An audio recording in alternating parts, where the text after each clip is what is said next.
sudah sampai di penghujung acara. Nah, ibu-ibu dari yang kita pelajari dari sesi tadi itu apa, Bu? Ya, silakan Ibu Lulu.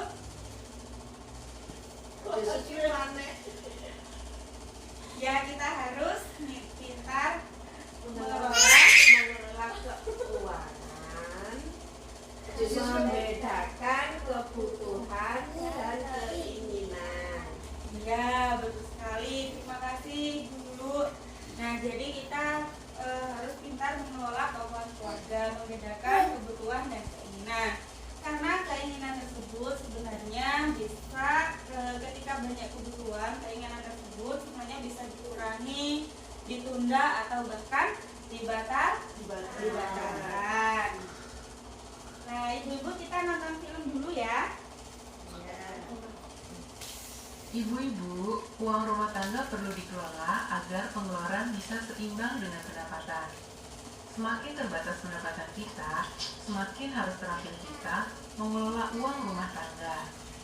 Bagaimana caranya? Mulailah dengan menghitung dan mencatat perkiraan pendapatan dan pengeluaran keluarga setiap bulannya. Kemudian tentukan pengeluaran apa yang termasuk kebutuhan dan apa yang termasuk keinginan. Kurangi, tunda, atau kalau perlu, batalkan keinginan agar pendapatan bisa seimbang dengan pengeluaran. Selanjutnya, buatlah anggaran bulanan, yaitu rencana pengeluaran yang seimbang jumlahnya dengan perkiraan pendapatan dalam satu bulan. Utamakan pengeluaran yang merupakan kebutuhan. Seringkali beberapa anggota keluarga perlu uang secara bersamaan untuk kebutuhan yang berbeda. Bicarakan dan sepakatilah bersama kebutuhan yang harus didahulukan. Dan terakhir, gunakan uang sesuai dengan anggaran yang sudah dibuat. Kita bisa memakai sistem amplop dan membuat catatan kas harian untuk mengendalikan pengeluaran. Nah, ibu-ibu, bagaimana? Mudah kan?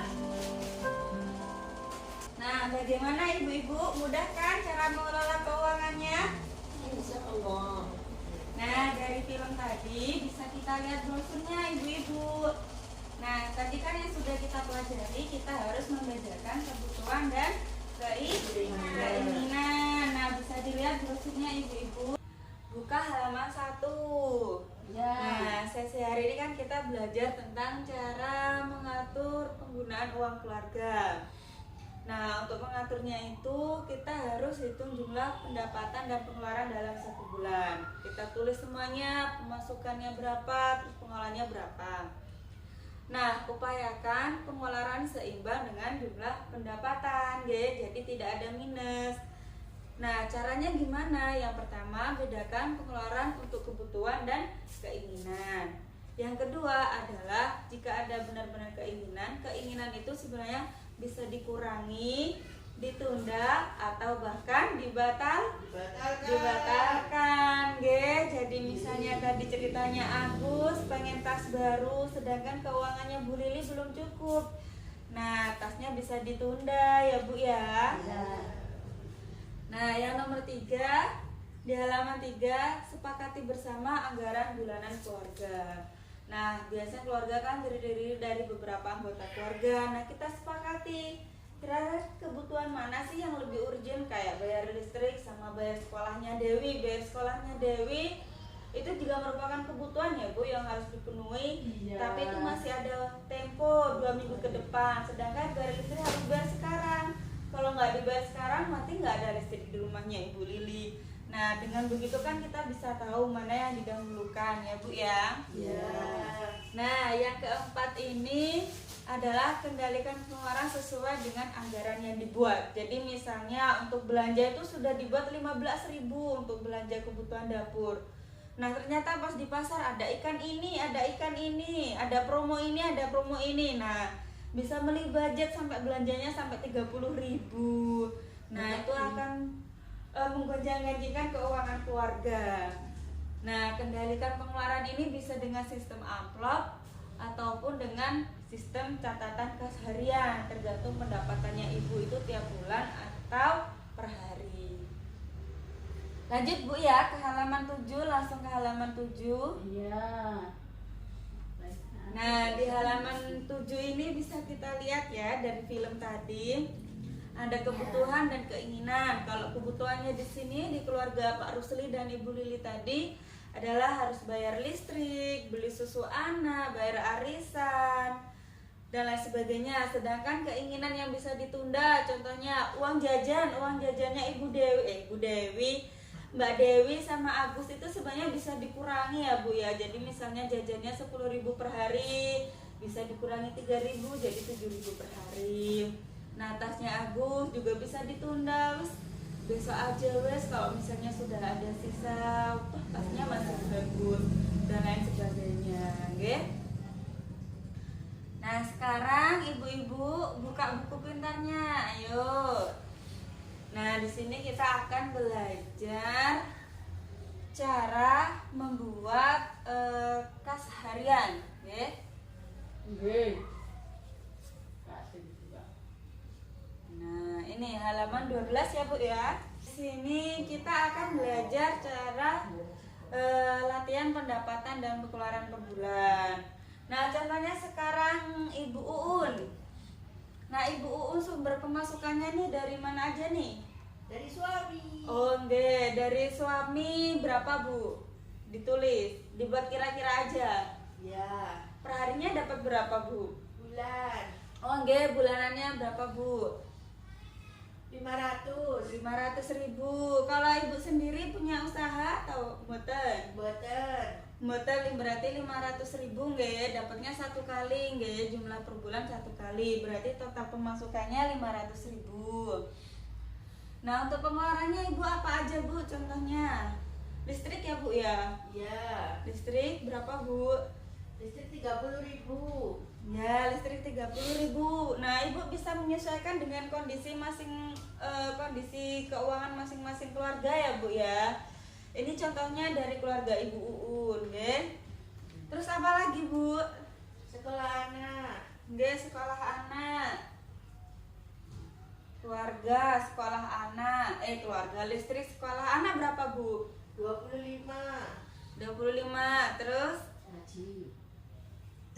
ngajinya 50. Terus anggaran untuk belanja Bu tiap bulannya. Anggaran untuk makannya berapa Bu biasanya? Sehari 10.000. Hari 10.000 berarti satu bulan 300.000 ya Bu ya. Ya. 300.000 listrik, terus sekolah anak sudah 355.000. Ada lagi Bu kebutuhan yang lain? Tidak. Ada. Oh ya, ada arisan enggak Bu? Tidak. Oh, enggak ada. Nabung. Oh, enggak tabungan Bu. Tabungan sekolah. Berapa? Sehari 2.000.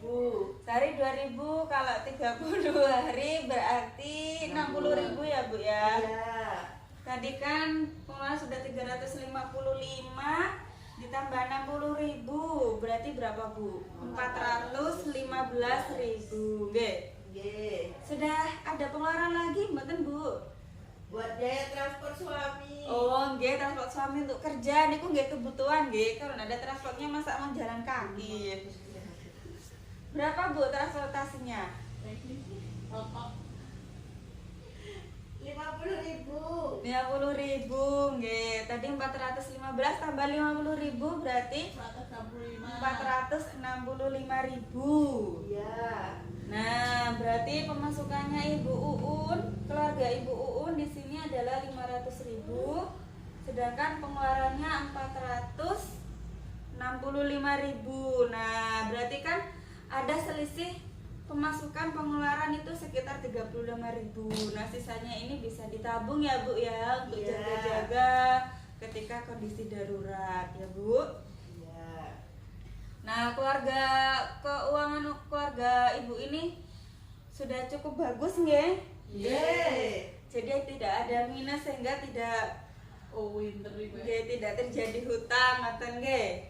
Nah, Ibu pengeluarannya nanti bisa ditulis di catatan keseharian Bu nggih. Tanggal berapa misalnya Ibu hari ini belanjanya habis berapa ditulis, pemasukannya berapa, pengeluarannya berapa, sisanya berapa nggih. Nggih. Nah, jangan lupa nggih Bu, ini dipraktekkan di rumah masing-masing. Kita belajar hari ini selama 2 jam. Kalau tidak dipraktekkan ya sama aja ya Bu ya. Insya Allah. Nggih.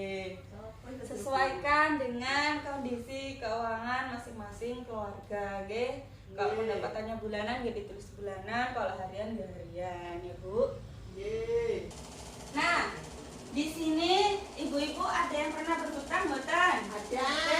Oh, banyak ya Bu ya. Oke, berhutang itu adalah wajar dalam kebutuhan rumah tangga, nggih. Asalkan berhutang itu untuk kebutuhan. Ya. Nah, ibu-ibu, bulan depan kita tanggal 5 di rumahnya Ibu Toina kita akan membahas sesi meminjam, nggih. Bagaimana cara melakukan pinjaman dan menabung itu seperti apa. Jadi besok pertemuan besok, nggih, bulan depan tanggal 5 ya Bu ya. Ya. Di rumahnya jenengan ya Bu. Ye. Kita belajar pinjaman dan tabungan ya Bu ya. Ya. Jangan lupa buku pintarnya di bawah, nggih. Insyaallah. Nggih. Ya, Ibu Toina terima kasih nggih atas nggih rumahnya sudah menyediakan tempat, dan saya mohon maaf atas kesalahan saya apabila ada salah-salah kata saya, dan terima kasih atas kehadiran ibu-ibu semua. Sama-sama.